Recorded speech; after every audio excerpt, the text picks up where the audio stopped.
Mais uma vez, sejam bem-vindas. Muito obrigada pela presença de todas vocês aqui hoje. Meu nome é Manuela, eu sou nutricionista, sou propagandista da Vitafor. Eu vou apresentar para vocês, antes da gente dar início à palestra, nosso portal científico. Quem já ouviu falar do Vitafor Science aqui? Ai, que bom, maioria, né? Eu vou apresentar, antes da gente iniciar, minhas colegas, tá? Todas nutricionistas, propagandistas da Vitafor. E a gente trabalha nesse site, eu vou mostrar um pouquinho para vocês, tá?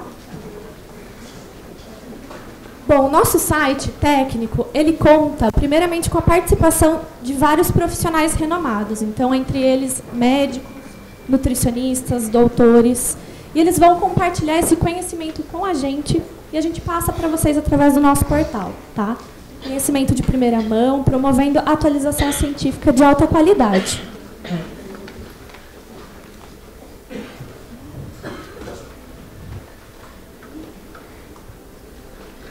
Bom, então no nosso portal, uma vez por mês, uma vez por semana, nossos speakers, eles postam artigos sobre cada produto, cada princípio ativo dos produtos da Vitafor, tá? Justamente para ajudar a ampliar o conhecimento de vocês através dessa base de dados.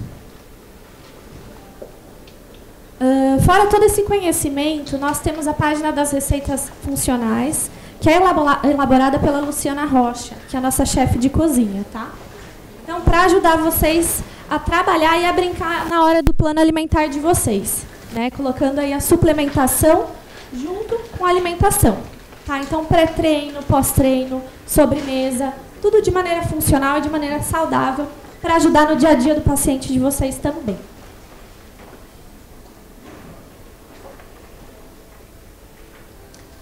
Dentro do nosso portal, nós temos a visita online, tá?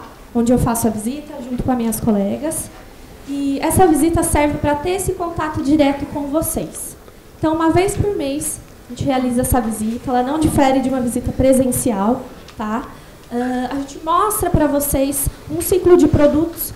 Então, a gente vai falar sobre para que serve, a indicação, como você vai trabalhar com o paciente. A gente tem esse contato direto com o profissional, tá?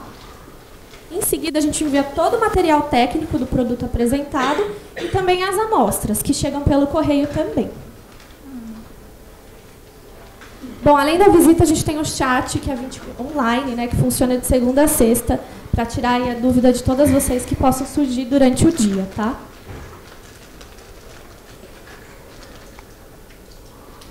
Nós temos uma página no portal onde encontrar, tá? Onde comprar os produtos Vitafor. Isso acaba facilitando bastante na hora da prescrição para o paciente, tá? Hoje em dia a gente faz muitas compras online e isso acaba facilitando a dar mais comodidade para o paciente e vocês já sabem como encontrar também, tá bom? Então essas lojas têm a linha completa dos nossos produtos Vitafor.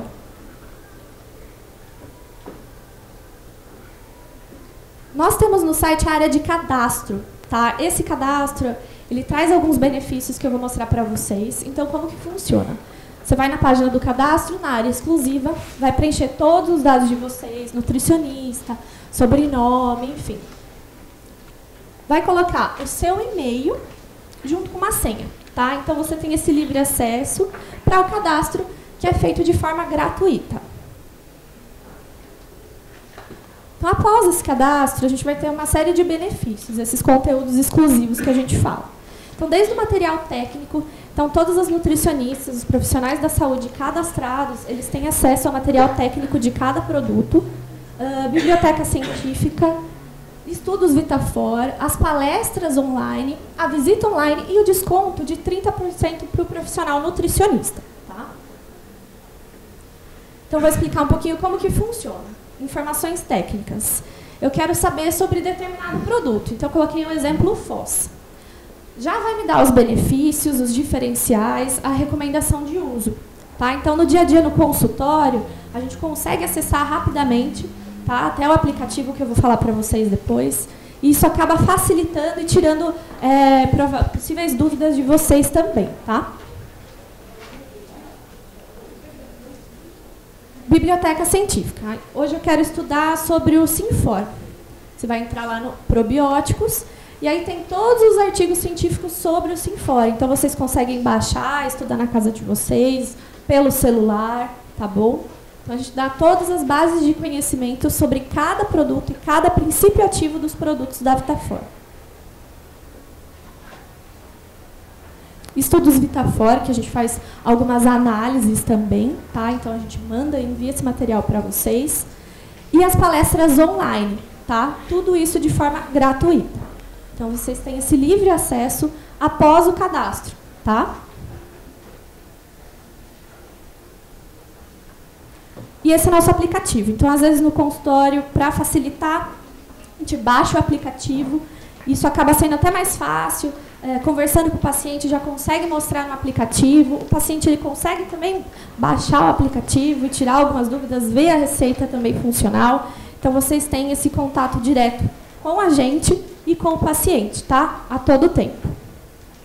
Então, baixem o aplicativo, tá? Bom, gente, muito obrigada. Eu vou passar agora a palestra para o nosso Humberto Nicastro. Eu vou apresentar para vocês brevemente o currículo dele, tá? Fiz uma colinha. Ele é nutricionista pelo Centro Universitário São Camilo, especialista em nutrição esportiva e nutrição ortomolecular, com ênfase em nutrogenômica, consultor técnico científico da indústria de nutrição e suplementação e professor pós-graduado em curso, de pós-graduação dos cursos de nutrição esportiva e nutrição ortomolecular e coordenador técnico da nutrição de Care Club. Valeu. Obrigado.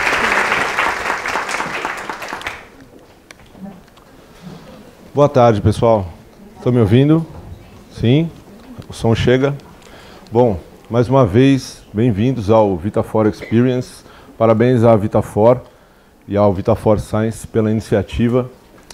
Toda a oportunidade que a gente gera de discutir ciência de modo imparcial, principalmente, ainda mais quando se fala de suplementos, e científico, claro, é bem-vinda. Então, nesses próximos 60 minutos, depois a gente abre para perguntas no final, a gente vai desenvolver este tema aqui, a adequação do consumo de proteínas e de aminoácidos, com enfoque em síntese proteica muscular. A gente vai gastar um pequeno intervalo do início da aula falando um pouco sobre isso aqui, síntese proteica muscular. Reparem que a palavra hipertrofia ela não aparece aqui. E, de fato, proteínas e hipertrofia não conversam. Síntese proteica é uma coisa, hipertrofia muscular é outra. São coisas interligadas? De certa forma, sim, tá? Mas não necessariamente precisam caminhar juntas.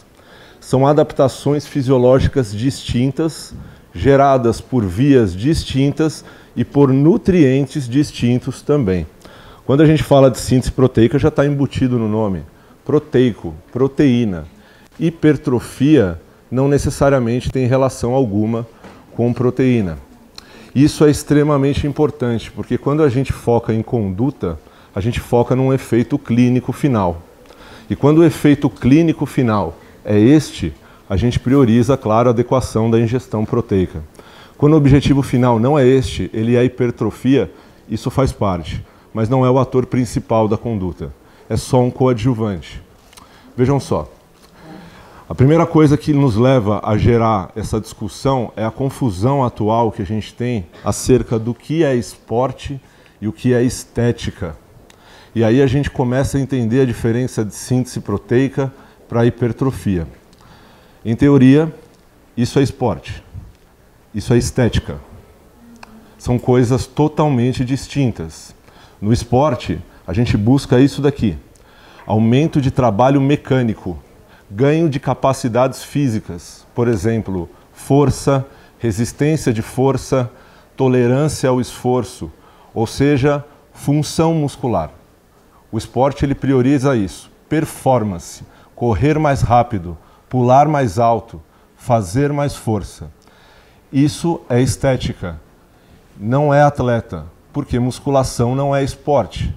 Musculação é um método de treino utilizado pelo corredor, pelo nadador, pelo lutador, para ganho de capacidade física.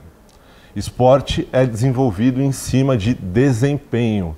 Estética é em cima de simetria corporal, harmonia de medidas, o que não tira o mérito, claro, dessa pessoa. Afinal, ela tem rotina de atleta. Ela treina, se alimenta, descansa, abre mão das coisas da vida para chegar num padrão estético. Quando eu falo de hipertrofia, eu estou falando de uma medida visual, de tamanho. Não necessariamente isso tem relação com performance. Um indivíduo pode ser magro e forte. Não necessariamente ele precisa ser grande para ter força muscular. Esporte é uma coisa, estética é outra. As questões do fisiculturismo estão aqui. Fisiculturistas não são atletas, porque no momento da competição não está se avaliando a capacidade física dele. Está sendo avaliada a simetria, o visual, a harmonia corporal. Mas ele faz força na hora, mas isso não basta. Ele tem que ser testado quanto à força dele. Hipertrofia, portanto, é uma medida que pode estar atrelada ao esporte, claro que sim, dependendo da modalidade esportiva, e ter a relação com a capacidade física, mas isso não é obrigatório. E quando a gente fala de hipertrofia puramente, a gente está falando de uma medida estética. E isso gera muita confusão, porque ainda escutamos falar, né, hipertrofia, suplementação de proteínas e aminoácidos geram hipertrofia. E desde 2012 a gente sabe que não tem nenhuma relação com isso. E os estudos já são direcionados há muito tempo para outro foco.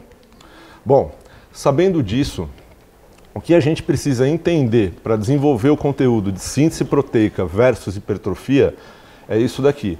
Como que se comporta o nosso metabolismo proteico como um todo. E depois a gente foca isso só no tecido muscular esquelético. Então vejam só, quando a gente abre os livros de fisiologia do exercício, do McArdle, Cat, eles sempre dão alguns exemplos assim, né? Pegando um homem de referência de 70 quilos, que nunca ninguém viu, mas ele existe, ele está lá, né? Um homem de referência de 70 quilos, e a gente avaliar o metabolismo proteico, não muscular dele, mas o corporal como um todo, a gente vai ver que a composição é mais ou menos assim. Cerca de 12 quilos do peso total é feito de polímero de aminoácido, que a gente chama de proteína, tá? Percebam como o papel da proteína sobre o peso corporal ele não é tão grande. Por isso, quando a gente fala de hipertrofia, tamanho, a contribuição disso é limitada. E a isso aqui a gente dá o nome de Whole Body Protein Turnover, ou metabolismo proteico corporal. O fato de eu exercitar o meu quadríceps impacta no meu metabolismo proteico corporal como um todo. Quando a gente isola, a gente passa a olhar só o tecido muscular, aí a coisa muda um pouco de figura. Aí a gente tem magnitudes um pouco menores, né? A composição acerca das proteínas é inferior, o tecido é isolado, e isso a gente chama de skeletal muscle e não whole body, e sim o turnover proteico do músculo esquelético, em específico. Os estudos que a gente tem, a maioria deles, vamos falar, 80%, eles focam aqui. Eles não usam metabolismo proteico corporal. Isso é uma falha metodológica. E por que isso é importante? Porque isso impacta em prescrição, em recomendação. Uma coisa é eu entender o quanto que o meu músculo exige de proteína. Uma coisa é eu entender o quanto o meu corpo exige de proteína. Uma coisa é eu treinar o meu quadríceps e ver a exigência proteica dele. Outra coisa é eu treinar o meu quadríceps e ver a exigência proteica que isso causa no meu corpo como um todo. São coisas completamente distintas. Muito bem. É assim que se comporta o turnover proteico muscular. Eu vou subir aqui para detalhar, fica mais fácil. Olha só.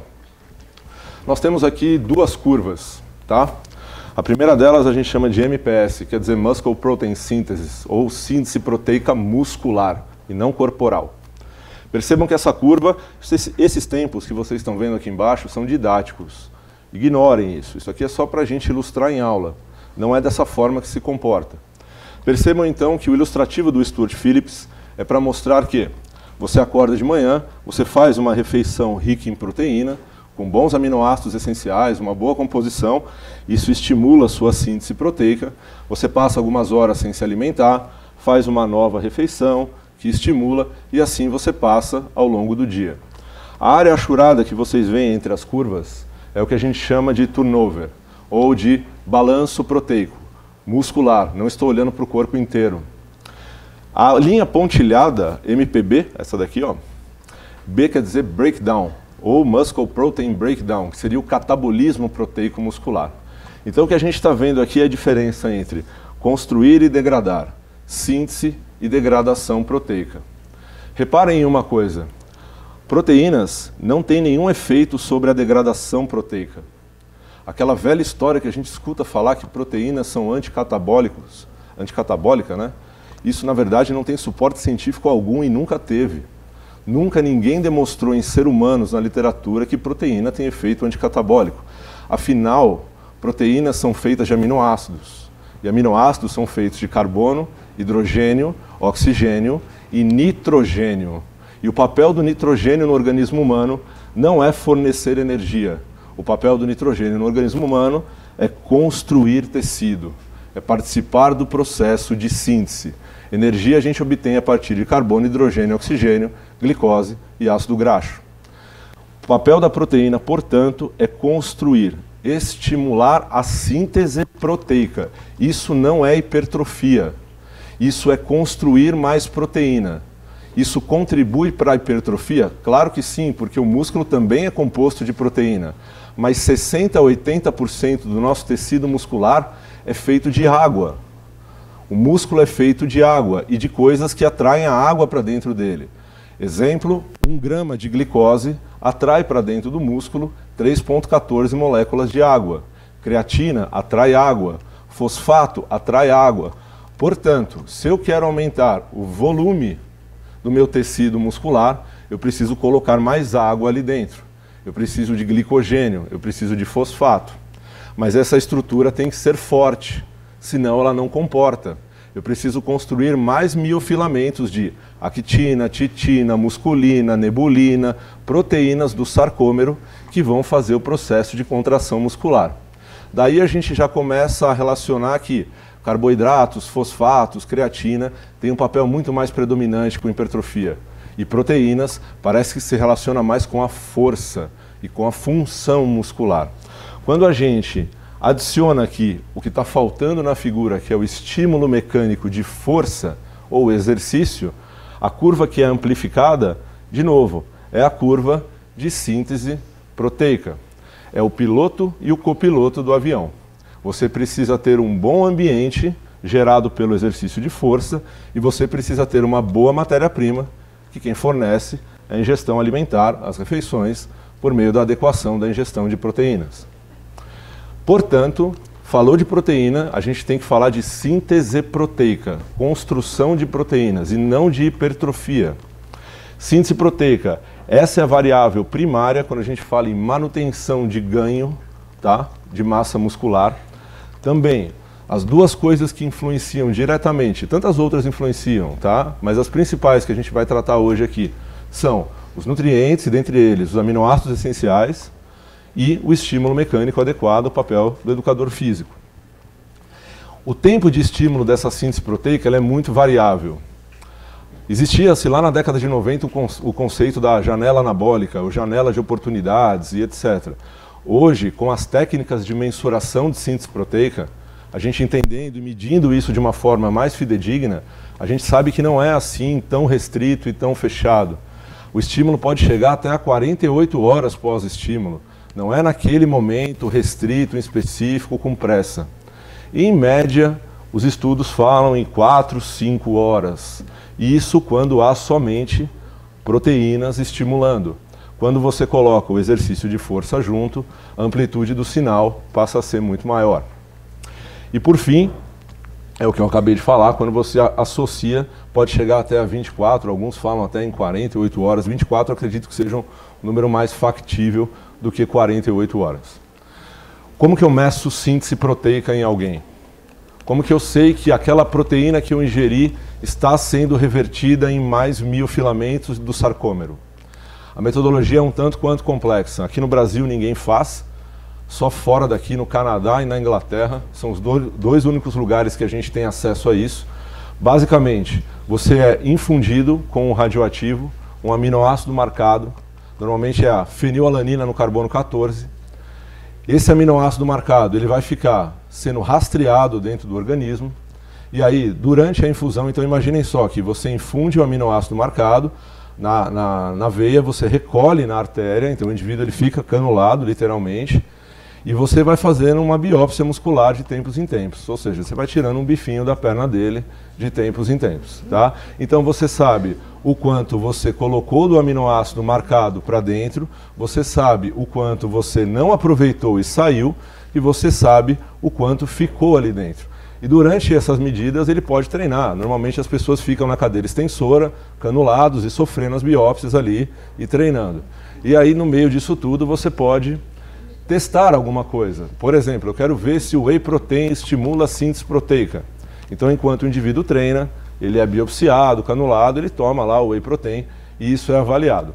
Com esses valores todos, eles colocam isso numa conta que é muito simples, dá para fazer bem de cabeça, e aí você chega lá no valor de síntese proteica muscular. Cuidado quando vocês falarem que aumentaram a síntese proteica de alguém. Se pedir para provar, é difícil, tá? Esses marcadores aqui nada mais são do que isso, tá? São marcadores de tempo, enriquecimento e etc. Na prática, nos artigos ali, quando que eu acho isso daqui? Percebam a unidade de medida, porcentagem por hora. Quantos por cento do aminoácido foi incorporado ali dentro do músculo por hora de avaliação? Vocês vão encontrar isso em gráfico mais ou menos assim. Esse é um estudo muito clássico, lá de 2009, publicado também pelo grupo do Stuart Phillips, onde eles testam 3 fontes proteicas, em 2 situações, no repouso ou como pós-exercício de força. E aqui vocês veem a medida, porcentagem por hora. Quanto de aminoácido está sendo incorporado ali de acordo com a fonte e com a situação. Daqui a pouco a gente volta nesse estudo que a gente vai discorrer mais sobre ele. Isso não é síntese proteica, nem tampouco hipertrofia. Sinalização celular é o mecanismo pelo qual as coisas acontecem. A gente não pode basear conduta em cima de mecanismo. Eu oferto tantos gramas de whey porque isso sinaliza a mTOR. E daí? O que isso quer dizer? Traduz isso para mim. Agora, se você diz, eu oferto tantos gramas de whey protein porque isso aumenta a força, legal. Aí eu vou te perguntar, por quê? Porque sinaliza a mTOR. Aí ficou bacana. Mas eu não posso basear minha conduta em mecanismo celular. A clínica é soberana. O efeito clínico sempre tem que prevalecer sobre o bioquímico. Se não deu efeito no final, por que eu vou querer saber o mecanismo? Primeiro, minha preocupação é, funciona? Depois eu pergunto o porquê. Isso daqui é muito interessante, muito legal, para o laboratório, para a pesquisa, mas para o nosso dia a dia, para o nosso trato com as pessoas, isso daqui não é efeito de conduta. Efeito de conduta é o efeito clínico, tá? Isso é hipertrofia. Só se mede com imagem.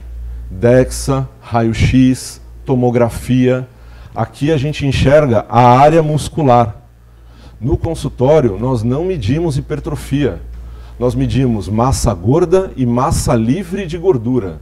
Seja pela bioimpedância, seja pela antropometria ou pelo ultrassom. Pelo ultrassom a gente ainda tem até uma imagem ali que enxerga male-male isso daqui. Mas hipertrofia é uma medida hospitalar. A gente consegue isso só no ambiente hospitalar por meio das máquinas de imagem. A gente pode sugerir que o aumento de massa magra foi resultado de um processo hipertrófico. Sim, tudo bem. Mas também pode ser que não. Pode ser um processo de retenção hídrica, inchaço. E considerando que o músculo é 60% a 80% água, retenção hídrica e inchaço facilmente confunde a interpretação de um resultado. Por isso que o exame de imagem é o melhor que tem para isso, tá? Essas medidas de síntese proteica, elas são influenciadas pela alimentação e a gente sabe isso há muito tempo. Aqui tem uma curva tempo-resposta de 2 situações, ou seja, você treinar no estado alimentado ou você treinar no estado em jejum. Alimentado seria o pós-prandial, o em jejum é o pós-absortivo. Reparem que o exercício por si só, mesmo com a ausência de nutrientes, sem a presença de aminoácidos, ele consegue sim estimular a síntese proteica.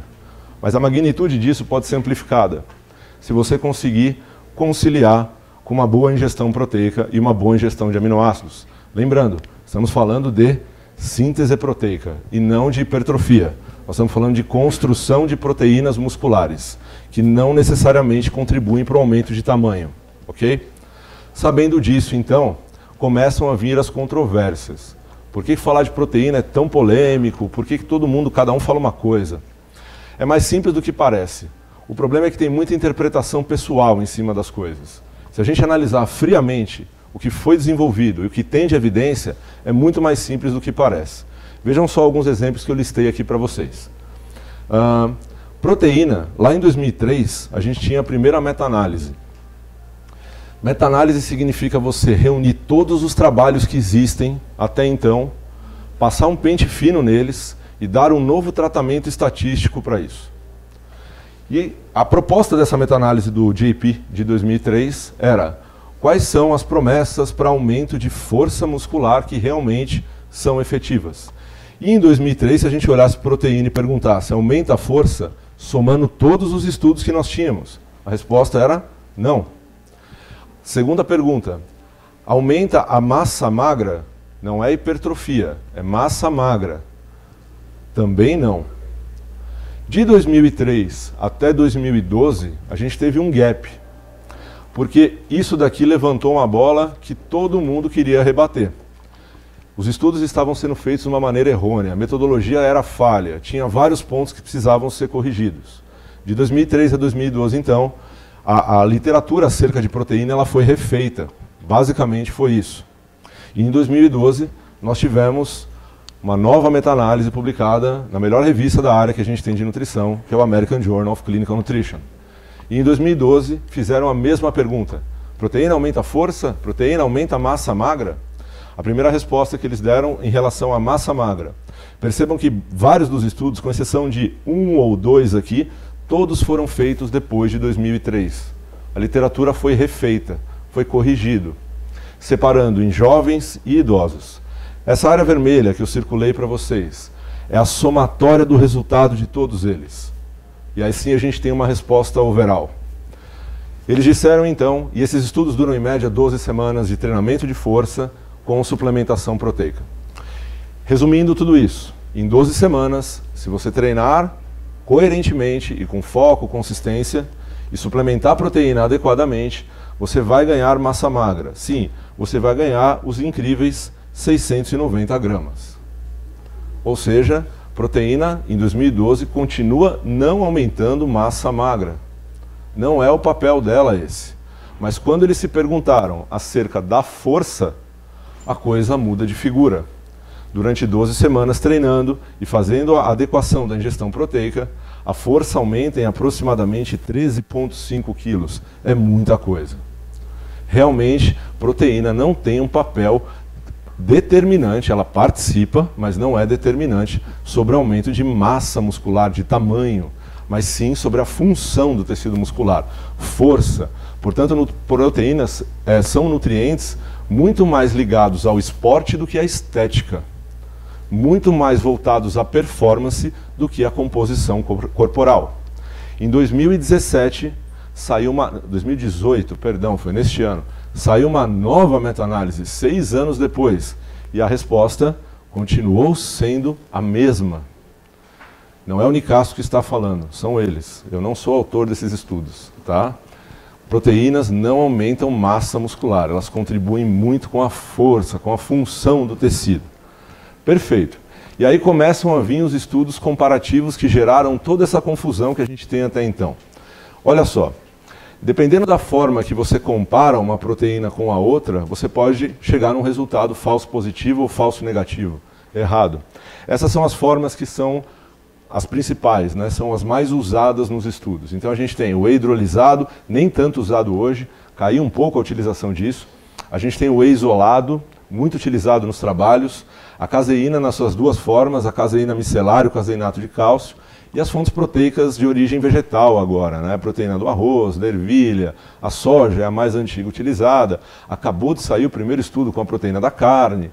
A coisa também está passando por um processo de transição atualmente. Se eu comparar o whey protein com caseína micelar, os estudos mostram que o whey protein ele é superior em aumentar a síntese proteica em comparação à caseína micelar. Mas se eu comparar o whey protein com caseinato de cálcio, ele é igual. Ué, tem alguma coisa errada, então eu não posso generalizar. Não é o whey versus caseína. É qual caseína você está falando? Qual é a comparação que você quer fazer? Outra coisa de extrema importância, Tem muito estudo que compara o whey protein com maltodestrina. Isso é errado. Proteína se compara com proteína, carboidrato se compara com carboidrato. E aí sempre a proteína vai ser superior ao carboidrato para a síntese proteica, óbvio. Tá? Nitrogênio sem nitrogênio. Tá? Tem que tomar muito cuidado com quem é o placebo, porque o placebo pode ser tendencioso. Avaliação da forma como isso aqui está respondendo no tecido muscular. Tem gente que usa só a síntese proteica muscular. Tem gente que usa o balanço proteico corporal. Já falamos disso. Muda. Outra coisa, o tempo de avaliação. Antigamente, os tempos de avaliação eles duravam em torno de 1, 2 horas pós-esforço. Hoje a gente tem estudos que avaliam o indivíduo até 6 horas pós-esforço. E muda a resposta completamente. Nós vamos ver isso já já também. E por fim, ou talvez o mais importante, é a composição dessas proteínas em termos de aminoácidos. Como que é o aminograma de cada uma delas? E aí destacando, os aminoácidos essenciais, todos eles têm que estar presentes da mesma forma, e dentro desses aminoácidos essenciais a gente tem os gatilhos biológicos que a gente conhece hoje, que são os aminoácidos de cadeia ramificada, e o principal deles, a leucina. Muito bem, vamos rever um pouco acerca do metabolismo. Metabolismo em termos práticos, tá? Para a gente não ficar preso no bioquímico e tentar focar na clínica. Esse é um artigo muito legal, saiu recentemente na PLOS ONE, uma ótima revista. Eu trouxe para vocês aqui a conclusão e uma figura depois que ilustra isso bem. Olha só, o título do artigo é "Você é o que você come", tá? Muito bacana o estudo. E aí a conclusão deles é a seguinte: se você ingerir uma única refeição rica em proteínas e aminoácidos, cerca de 55% disso que você consumiu vai ser disponibilizado na circulação. Ou seja, 45% você perde no trato gastrointestinal. Isso é óbvio porque células intestinais, os enterócitos, usam muito aminoácido para o seu turnover. Sobrou 55%. Desses 55%, aproximadamente 20% é liberado na circulação e captado pelo tecido muscular. Então, como é que a gente faz recomendação de dose de proteína? Mais ou menos por aqui. Quanto que está chegando, quanto que o músculo consegue aproveitar. Em outras palavras, traduzindo isso para a prática, vejam só, se você ingerir 20 gramas de proteínas do soro do leite, dessas 20 gramas, 50% vai entrar aqui no trato gastrointestinal. Cerca de 10% disso, ou seja, 2,2 gramas do que você ingeriu, ela vai ser para síntese proteica de novo, ou seja, para reutilização, para composição proteica muscular.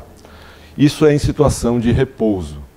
Quando a gente adiciona o exercício de força, muda, porque o músculo fica mais sensível e ele capta e utiliza melhor esses aminoácidos. Vejam só, aqui a gente tem duas situações. A da esquerda de vocês é o repouso, a da direita é após o exercício de força. E a gente tem algumas doses aqui sendo comparadas. Percebam o tamanho das barras do gráfico. Quando você tem o exercício de força, uma dose de 40 gramas é muito mais bem aproveitada em relação ao repouso. Ou seja, aquele velho raciocínio que quem treina precisa aumentar a quantidade de ingestão pode não ser verdade, porque o tecido dele está mais responsivo. Talvez a quantidade não é o problema, mas sim a composição, a qualidade, o horário de ingestão, a fonte, o aminograma. Tudo isso é considerado muito mais do que simplesmente aumente a dose, aumente a dose, aumente a dose. Ok? Vamos voltar naquele estudo antigo que a gente mostrou aqui para ilustrar primeiro como é que era a síntese proteica. Esse trabalho de 2009 ele foi tido como referência por muitos anos. A gente usa ele até hoje, mas não para exaltar as coisas boas dele, para falar o que ele nos trouxe de bom e as brechas que ele abriu para a gente questionar. A ciência evolui. O que a gente está falando aqui hoje, amanhã pode não ser mais. Isso é nutrição. Tá? Vamos lá. O que foi feito aqui? Foi comparado 3 doses. O whey protein hidrolisado, no caso, nessa época era muito comum se usar o hidrolisado. A caseína e a soja, proteína isolada de soja. Em 2 situações, no repouso e após o exercício de força. Esses indivíduos chegaram no laboratório em jejum. Eles não comeram. condições laboratoriais. Isso tem uma boa validade interna, ou seja, é muito bem controlado. Mas isso tem uma péssima validade externa, ou seja, ele não está próximo do mundo real dele. Ele está em jejum dentro de um laboratório. Isso não serve para aplicar na prática.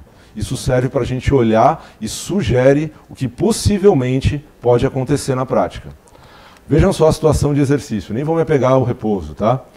Quando você consome a caseína, pós-exercício de força, essa magnitude de aumento é esperada na síntese proteica. Quando você vê um asterisco, é porque é superior à caseína. Quando você consome a proteína de soja, isso passa a ser superior à caseína. E quando você consome uma fonte proteica do leite, que é o whey protein hidrolisado, isso passa a ser tão superior, tanto quanto a caseína, mas é superior em comparação à soja também. A conclusão desse estudo foi: o tecido muscular responde melhor a proteínas de rápida digestão, em comparação a proteínas lentas ou intermediárias. Mas quando a gente para analisar a metodologia do trabalho, por isso que um gráfico só não conclui nada. A gente precisa ler, a gente precisa checar a informação e não engolir ela sem critério. A gente chega neste padrão. É o mesmo estudo, são gráficos diferentes, tá? Complementares. O que ele está mostrando aqui? O conteúdo de leucina que tinha em cada fonte. Foi comparado aqui 25 gramas de whey com 25 de caseína com 25 de soja. 25 gramas de whey tem a mesma quantidade de aminoácido que 25 gramas de caseína?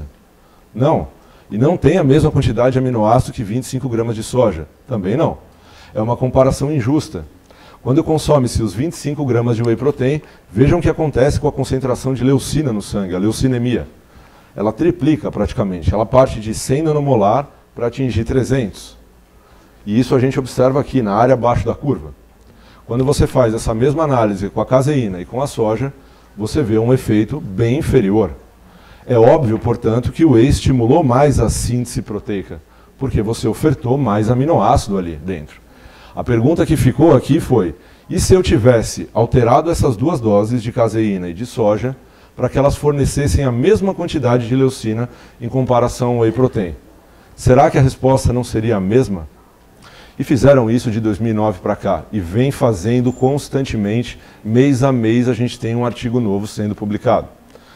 Aqui tem alguns deles para vocês terem ideia do número de evidências que sai. Percebam que todos questionam isso aqui a partir de agora. O conteúdo de leucina é satisfatório dentro daquela proteína? Sim, sim, sim, não, não, não. Quando você observa um não aqui, é porque certamente não impactou sobre a síntese proteica. Exemplos de não impacto. Vamos lá. Aqui tem alguns alimentos, olha, 500 ml de leite desnatado não fornecem o que a gente quer de leucina. E qual seria essa quantidade de leucina, então, que a gente tem que ofertar em cada dose? Ela tem que girar em torno de 2,5 a 3,5 gramas. Tá? Abaixo de 2,5 você vai conseguir estimular a síntese. Claro que vai, só que assim, numa magnitude bem inferior ao que você poderia se você tivesse ofertado um pouco mais. Pensando nisso, então, começaram a testar as coisas de modo diferente. Esse é um estudo, porque o tempo é ingrato, eu não consigo mostrar tudo, de blend proteico. Um blend é uma mistura de várias fontes de proteína. Nesse caso aqui, vamos analisar a composição juntos. É isso que a gente tem que fazer, esse exercício, junto com a pessoa. Vamos lá. Essa tabela eu tirei do próprio artigo, tá? Eu não tirei de rótulo de produto. PB, para quem consegue enxergar aqui, quer dizer Protein Blend. O WP é o Whey Protein. Se a gente comparar 100 gramas de um com 100 gramas do outro, a dose de proteína é igual. O consumidor olha isso aqui e ele compra qual? O mais barato, obviamente, né? É isso que a gente não pode deixar acontecer. A gente tem que analisar um pouco mais a fundo. Se a gente olhar o teor de leucina de um para o outro, um tem 8, o outro tem 9,3. Faz diferença? Claro que faz. Se a gente está trabalhando com quantidades de 2,5 a 3,5, faz diferença. E, consequentemente, por mais que tenha o mesmo teor de proteína, quando a gente olha o teor de aminoácido essencial, um tem 39 e o outro tem 44. São 4 gramas de diferença. Faz diferença? Sim, claro que faz. Eu posso comparar 20 desse com 20 desse? Não, é uma comparação injusta. Em um eu estou dando mais leucina e mais aminoácidos, no outro eu estou dando menos. E se eu equiparar a dose? E se ao invés de eu dar 25 gramas de blend proteico, eu der 40? E a partir desse 40, eu consigo então nivelar a ingestão de leucina? A resposta é, por mais que o blend proteico, que tem fontes de absorção lenta e intermediária, tenha uma digestão mais lenta em comparação a um whey protein isolado, que passa mais rápido para a circulação, quando a gente olha o resultado final, é igual. Portanto, qual é a melhor dose de proteína? Depende da proteína, depende da composição, depende do aminograma. O que eu tenho que fazer, portanto? Eu tenho que abrir cada rótulo desse produto e tenho que calcular, fazer uma regra de 3 para ver aonde eu tenho que chegar, qual é a dose ideal de cada composto. Mais exemplos acerca disso. É tão importante você equiparar a dose de leucina que quando você tira ela, faz muita falta. Esse é um trabalho de 2018, saiu no mês passado, com idosos, mas serve para a gente. O que eles fazem? Eles dão 2 tipos de suplemento. Nos 2 tem 15 gramas de proteína, só que um deles tem 3 gramas de leucina e o outro não tem nada. E eles veem o impacto disso sobre a síntese proteica. Olha só o que acontece. Quando você consome suplemento com leucina, claro que você vai ter uma leucinemia elevada em comparação ao que não tem, mas aí quando você chega lá na síntese proteica, essa é a resposta que você tem. Quando você não tem leucina, acompanha aqui com laser, é a área branca, a síntese proteica sobe moderadamente. Quando você tem leucina na composição, passa a fazer diferença. A leucina é o gatilho biológico, certo? Uma andorinha só não faz verão. Não se constrói um muro de tijolo só com um tijolo. Você precisa de vários. A leucina ela tem que andar junto. Ela tem que estar dentro de uma boa mistura de aminoácidos essenciais, ok? E as proteínas veganas, tá? As proteínas de origem vegetal, elas são deficientes também em alguns aminoácidos. Vejam só, aqui do lado, ó, desse lado que eu estou marcando com o laser aqui, ó, para a esquerda de vocês, ou seja, todas as barras brancas, a gente está vendo aqui as mais variadas fontes de proteínas veganas. Espirulina, lentilha, quinoa, soja, ervilha, arroz, o cânhamo, proteína da batata. Percebam que o teto ele é determinado pelo whey protein. É a proteína de maior valor biológico que existe. Nenhuma consegue atingir na mesma dose aquilo que o whey fornece de aminoácidos essenciais. Por isso que você não pode comparar, troque 25 gramas de whey por 25 gramas de proteína da batata. Você está partindo de um limiar muito menor. A pergunta que eu teria que fazer é, quanto que eu tenho que dar de proteína da batata para conseguir ofertar a mesma quantidade de aminoácido essencial que o whey fornece? E chegar na dose ideal para ela. Essas proteínas veganas, todas, elas ficam devendo no conteúdo de leucina. De modo geral, 6 a 8% a menos em comparação às proteínas de origem animal, que tem uma quantidade muito superior. Não dá para aplicar a mesma dose de um com a mesma dose do outro. Vamos fazer um exemplo com dieta, sair um pouquinho do suplemento, só para vocês entenderem como isso funciona. É um estudo de 1999 do American Journal, tá? Ciência não tem prazo de validade, conhecimento não envelhece. Então, por isso que estudos lá de trás são bem-vindos quando bem feitos. Comparando 2 dietas, uma dieta lacto-vegetariana e uma dieta onívora. Olha só, são 19 homens com essa média de idade, fazendo 12 semanas de treinamento de força equalizado e fazendo uma dieta onívora, onde 50% do total proteico vinha daqui, carne, frango e peixe. O outro era baseado aqui, lacto-vegetariana. Por mais que ele fornecesse a mesma quantidade de proteína, o teor de aminoácidos dessa dieta era diferente. O que aconteceu lá na frente? A dieta rica em carnes, proteína de origem animal, ela aumentou cerca de 16% da área de fibra tipo 2. A dieta ovo-lacto-vegetariana aumentou pouco mais da metade disso. Mais para frente, os autores conduziram um novo estudo, onde eles corrigiram a ingestão de aminoácido.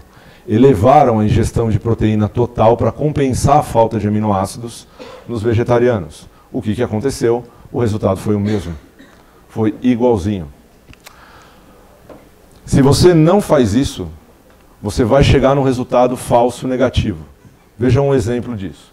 É um estudo com homens jovens e saudáveis, duração de 36 semanas, razoavelmente longo, tá? E aqui são comparadas duas fontes proteicas, o whey protein e a proteína isolada de soja. Só que aqui foi feita a besteira de se comparar 24 gramas de whey com 24 gramas de soja. E a gente sabe que a soja tem menos leucina, tem menos aminoácidos essenciais. Qual foi o resultado final, então? Só detalhando a comparação, vejam que o teor de proteína não é tão diferente, né? 21,6 para 20, 1,6 gramas de proteína, não faz diferença no resultado final. Mas o teor de leucina é quase que o dobro, né? Quando a gente parte da soja para o whey protein. Qual foi o resultado lá na frente, depois de 3 semanas? O aumento de massa magra no grupo whey foi de 3,3 quilos, o aumento no grupo soja foi de 1,8 quilos. Claro, você ofertou menos aminoácido essencial, você ofertou menos do gatilho biológico. Isso é um estudo de 2013. Foi corrigido isso com uma proteína vegana nova, a proteína do arroz, tá? E única e exclusivamente ela. São 8 semanas de suplementação com a proteína do arroz.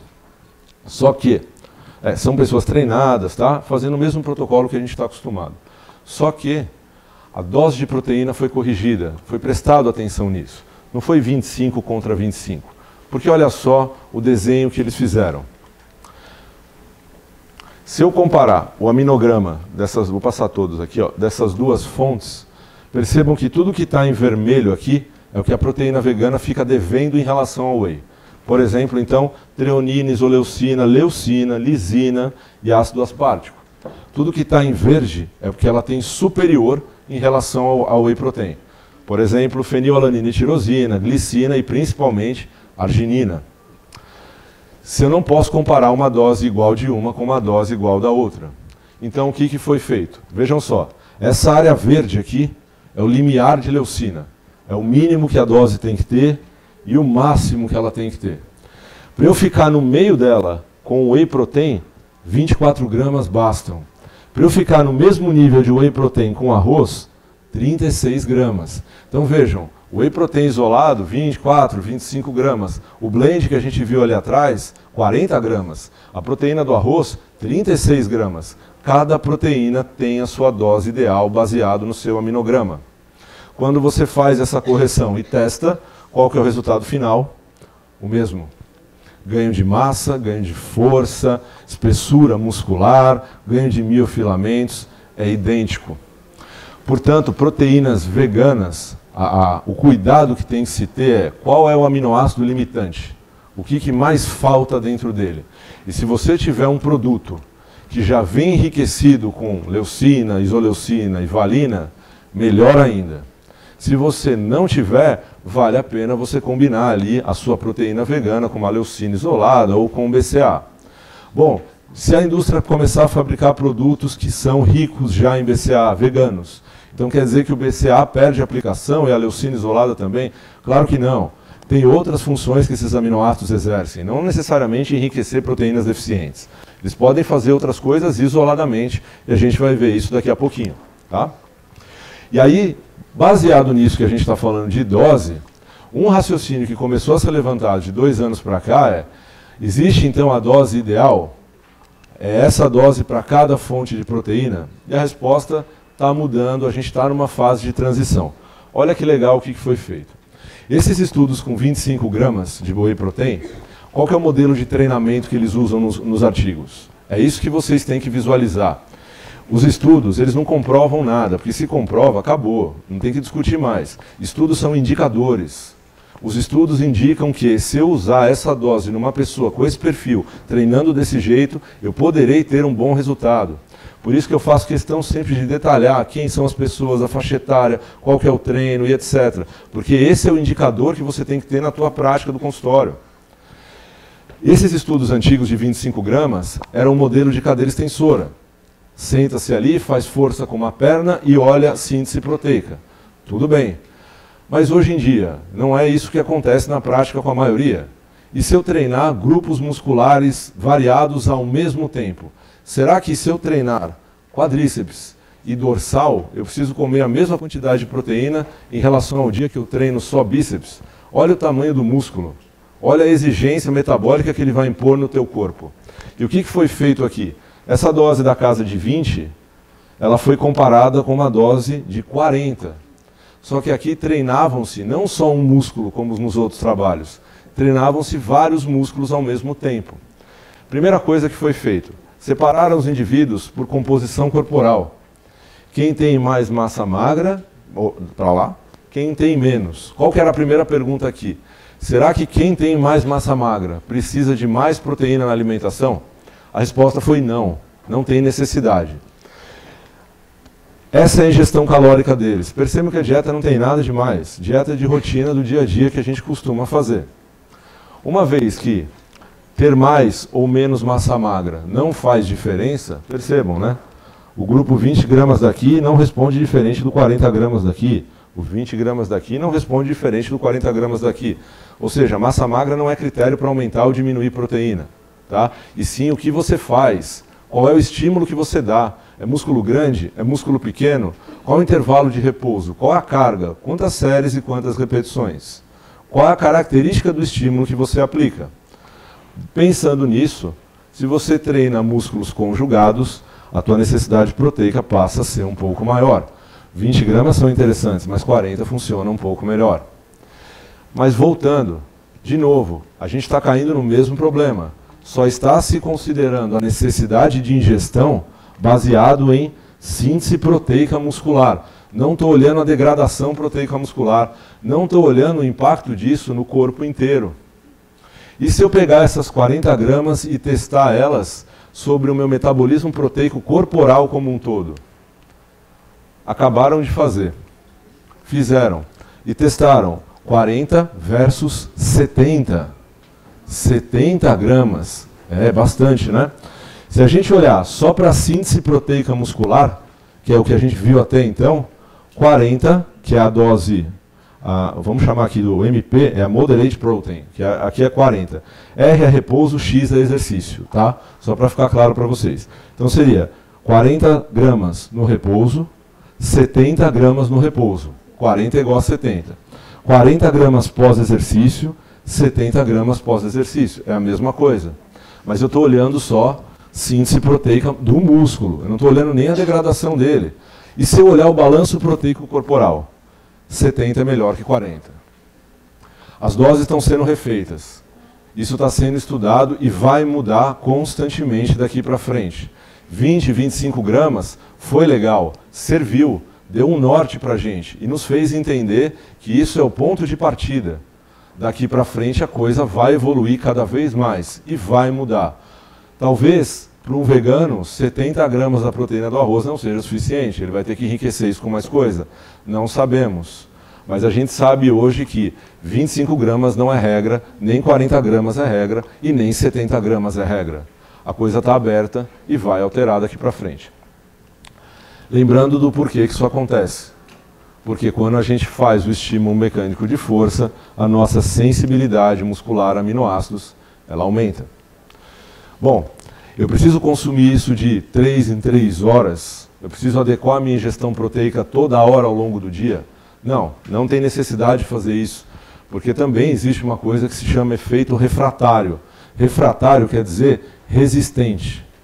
O músculo ele gosta de proteína, sim, mas ele é 60% a 80% água. Ele gosta muito mais de água e de coisas que atraem a água para dentro dele. Essa é a composição dele.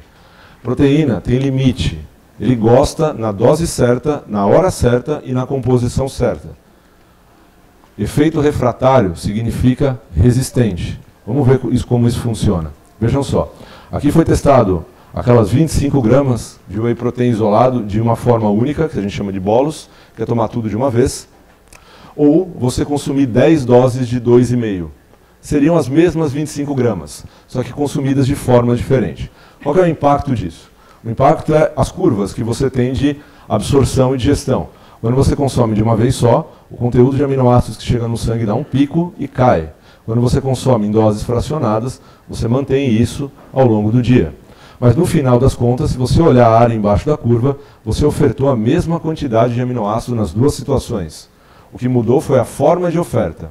A mesma coisa vale para a leucina. Você consegue ofertar a mesma coisa por vias diferentes. Vejam que interessante. A barra preta que vocês estão enxergando seria consumir uma dose única. Então, vamos lá. Você parte do repouso, você se exercita, você consome 25 gramas de proteína de uma única vez. Lembrando, isso aqui é em laboratório. Chegam em jejum, treinam em jejum, suplementam e permanecem em jejum por 5 horas depois do exercício.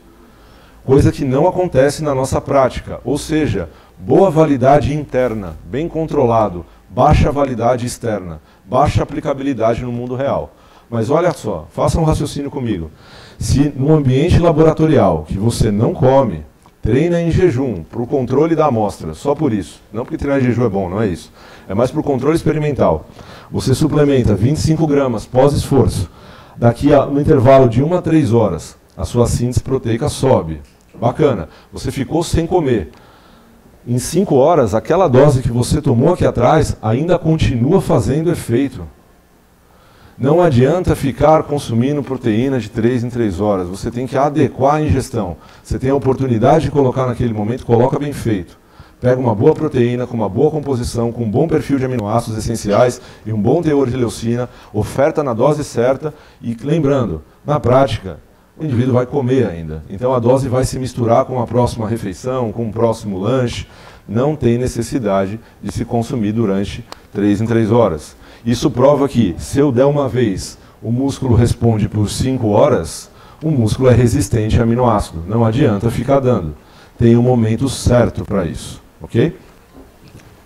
O timing de ingestão, o momento de consumo, faz diferença? Achávamos que sim. E por que achávamos? Porque a metodologia lá atrás era outra. A forma de estudar o músculo era outra. As ferramentas que a gente tinha era outra. A coisa evoluiu. Tem que evoluir junto, não pode ficar preso no passado. Antigamente se falava que quanto antes consumir pós-treino, melhor. Hoje a gente tem esse tipo de acesso a esse tipo de informação. Isso aqui, de novo, é uma meta-análise que junta todos os trabalhos disponíveis e avaliam se consumir antes, durante ou depois faz diferença ou não faz. Qual é a resposta final disso? Não faz diferença antes, durante ou depois. O que faz diferença é o balanço proteico diário. É o quanto que você consome no teu dia inteiro. Se você está em balanço positivo ou negativo. Lembra daquela curva do Stuart Phillips que eu mostrei no começo. Você consome e eleva a síntese proteica. Você para de consumir, ela cai. Você consome e eleva. É isso que conta. O balanço proteico diário como um todo, ok? O pós-treino e o pré-treino é parte do dia, faz parte. Mas não tem que olhar só para ele, você tem que olhar para o dia inteiro. Ou seja, dieta. Dieta é muito importante, o suplemento pode fazer parte daquilo, mas a dieta é a base para o suplemento funcionar. Sem isso, o resultado não é satisfatório, ok? E o BCA? E o BCA isolado? O que a gente tem acerca dele? Se a gente for parar para analisar, desde 1984, essa figura nunca foi tão atual como ela é hoje. Tá? Não existe figura melhor para a gente descrever o metabolismo de BCA do que a do Harper, que ele fez à mão em 84. Os aminoácidos de cadeia ramificada, eles têm uma forte relação com o tecido muscular. A gente está vendo isso desde o começo da aula. A leucina ela é um gatilho biológico para estimular a síntese proteica. Sim, bem interessante, né? Os aminoácidos de cadeia ramificada, eles não sofrem o processo de transaminação na primeira passagem hepática, o que faz com que eles adentrem o tecido muscular quase que intactos, né? Nós temos transaminase para o aminoácido de cadeia ramificada, aqui nós não temos no tecido hepático. Tudo é favorável para o tecido muscular, tá? Quando a gente fala de construção de proteína, a gente está falando de polímero de aminoácido. 3 aminoácidos não constroem uma proteína. Não dá para você construir uma actina com leucina, isoleucina, valina, valina, isoleucina, leucina, leucina, valina, valina. Tá? Você precisa de todos os aminoácidos. Tá? O processo de síntese proteica ele depende de aminoácido essencial. E dentro dos aminoácidos essenciais você tem que ter a leucina ajustada ali dentro. Mas isso não quer dizer que o BCA sozinho não tem aplicação. Sim, ou a leucina. Tem sim. Mas não é voltado para a estética. Não é voltado para tamanho, é performance, é desempenho esportivo, esporte, não musculação, tá? É para o esporte. Vejam só alguns exemplos disso. Todo mundo, vamos questionar algumas coisas antes. Toda vez que vocês tiverem alguma dúvida, façam esse exercício que eu fiz. No PubMed, perguntem para ele. BCA promove hipertrofia? Fiz essa pergunta para o PubMed ontem, antes de vir para cá, para ter certeza. E a resposta, eu digitei, suplementação de BCA e hipertrofia. O que me apareceu foi um estudo. E o título do estudo é Atrofia Cardíaca em Mulher Hospitalizada. Ou seja, não tem estudo. Vocês acham que no ano de 2018, com o boom do fitness que a gente vive, ninguém nunca pensou em estudar BCA e hipertrofia? Ou ninguém quer? Porque sabe que não se constrói proteína com 3 aminoácidos. É óbvio que é a segunda opção. Não há evidências. Não tem. Se não tem, a gente não pode recomendar. Eu não gostaria que recomendassem para um familiar meu alguma coisa que não tem comprovação científica. Por isso eu não faço para os outros. E qual é a aplicação prática disso aqui então? Leucina tem hipertrofia, promove hipertrofias, a gente chega lá. Teve um indicador que chamou a atenção no passado, que foi esse estudo do DAR-DV, com idosos, e viu que quando eles suplementavam os velhinhos com leucina, a síntese proteica aumentava. Ora, se eu consigo aumentar a síntese proteica hoje com leucina, amanhã, depois e depois, isso sugere um efeito cumulativo. Eu vou ter um resultado final. Surgiu uma evidência preliminar, que levou a evidências subsequentes. A primeira que saiu foi essa. E se a gente ler o título, a gente não precisa nem ler o artigo. A suplementação crônica de leucina não aumenta a massa muscular nem a força em idoso saudável. Para a gente ver como é que foi feito, são 7,5 gramas de leucina, ou seja, ele pegou aquela dose que a gente conversou de 2,5 e colocou 3 vezes ao dia. Para você combinar isso com outros aminoácidos, o que ele fez? Antes do café, antes do almoço, antes do jantar, junto com as refeições. Essa é a estratégia certa para você usar um aminoácido isolado. Você fortalecer ou fortificar uma refeição que é deficiente nele. Isso poderia funcionar muito bem para um vegano, por exemplo. Talvez melhor do que a gente vai ver aqui, porque aqui não deu o resultado esperado. 30 minutos antes das principais, como a gente falou, por 3 meses. O resultado foi nulo, foi 0. Qual é a crítica que se fez aqui? Idoso saudável, define para mim. Difícil. 3 meses para um idoso é pouco tempo. Precisaria de mais tempo. E aí a pior coisa é você desafiar um grupo de pesquisa que tem dinheiro. E aí eles foram lá e rebateram e fizeram, alguns meses depois, outro estudo, publicando numa ótima revista, sem comentários, só que agora com diabéticos tipo 2 e por 6 meses. Né? 6 meses suplementando leucina ou placebo. Imagina depois de 6 meses você descobrir que é o placebo. Não deve ser legal. Né? A mesma dose, dividida da mesma forma, nos mesmos horários, o dobro do tempo. Qual foi o resultado? Nenhum. Novamente nenhum. Como que se constrói proteína com um aminoácido? Impossível. Onde está a aplicação disso então? Está no esporte. Especificamente aqui, em situações de dano muscular. Dano não é lesão, tá? Dano são adaptações induzidas pelo treino. Aquela sensação de dor tardia que perdura por muitas horas, a ponto do indivíduo não conseguir treinar no dia seguinte. Tá? É aquela dor persistente mesmo. Olha o modelo de dor tardia que foi induzido aqui. Isso aqui são um grupo de japoneses, que imagina que essa plataforma que eu estou aqui em cima, ela tem 60 centímetros. Eles pediram para os indivíduos pularem 100 vezes lá para baixo. Tá? Impacto, impacto, impacto, para induzir dano muscular. Acabou esse estímulo, vai para o leg press fazer 60 repetições. É para não conseguir andar, de verdade, no dia seguinte. Como que foi feito o protocolo? Então, percebam que não é qualquer dano, não é qualquer dorzinha. É um processo de dano muscular mesmo. Isso não vale só para força. Isso vale, por exemplo, para o indivíduo que fez o Ironman. Olha o volume de treino que ele tem. São 10, 12, 13 horas de exercício. Ele vai ter dano muscular. Não é só para força, é muito mais relacionado ao endurance isso do que a força. É que o modelo de força é mais fácil de testar, é mais rápido. Ele dá evidência mais forte. Suplementando leucina ou placebo. Poderia ser BCA aqui? Claro que sim. Tem leucina dentro do BCA também. Foi escolha dos autores. Como que foi feito? Era um ready to drink. Era uma bebida pronta à base de leucina. Não precisa ser assim. Pode ser na cápsula, em pó, desde que atinja aquela dose que a gente está conversando. Cada dose, então, 2,5 gramas. Eles davam. Isso é importante a gente pausar aqui. Não existe o protocolo para isso. Cada autor testa de uma forma. Minha sugestão, Vejam um que fez e deu certo, um bom indicador. E use esse indicador na pessoa que está precisando. Copie, é para isso que o estudo foi feito, para a gente se pautar e basear nele. Não é para olhar gráfico, é para a gente reproduzir isso na prática. Nem para entender mecanismo, é para ver que funciona. Vejam só, eles fizeram assim, uma dose 30 minutos antes desse protocolo, uma durante, uma imediatamente após e uma na manhã seguinte ao exercício. Foram 4 doses de 2,5, portanto. Como que eu marco o dano muscular? Exames bioquímicos. Os mais fáceis da gente fazer são creatina quinase e mioglobina. O terceiro poderia ser lactato desidrogenase, ele também pega. Creatina quinase é um bom marcador, varia muito. Mioglobina é melhor, mas é mais caro. Creatina quinase atende bem, tá? A curva que vocês estão vendo aqui embaixo, a bolinha preta, isso aqui é a atividade de creatina quinase, ou seja, é o dano muscular. Percebam que todo mundo tem dano muscular. A leucina ela não evita o dano, mas ela otimiza a recuperação. Vejam só, você treinar e não suplementar, esse é o pico de dano que você vai ter 24 horas, confirmado aqui pela mioglobina também. Quando você suplementa a leucina, dessa forma que a gente viu, existe o dano, porque o dano é adaptativo, ele precisa ocorrer, tá? Mas a magnitude dele é um pouco menor. De novo, isso daqui é um mecanismo. Se me mostrar esses gráficos, eu vou perguntar, e o que isso quer dizer? O que quer dizer ter menos dano? O que quer dizer olhar para um exame de CK e ver ele menor? Traduz isso na prática para mim. Isso é mecanismo.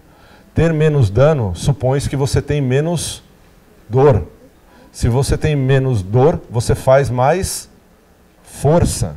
Então, como é que ficou a força deles no final? Aumentou? Sim. Quem suplementou leucina conseguiu produzir mais força. Quem suplementou leucina teve menos perda de potência no salto. E por que salto? Porque ele testou um modelo de salto de plataforma. Tá? Isso é o que interessa. Fazer mais força ou perder menos força. Então o fato de você atenuar o dano não tira a tua adaptação. Você continua a produzir força.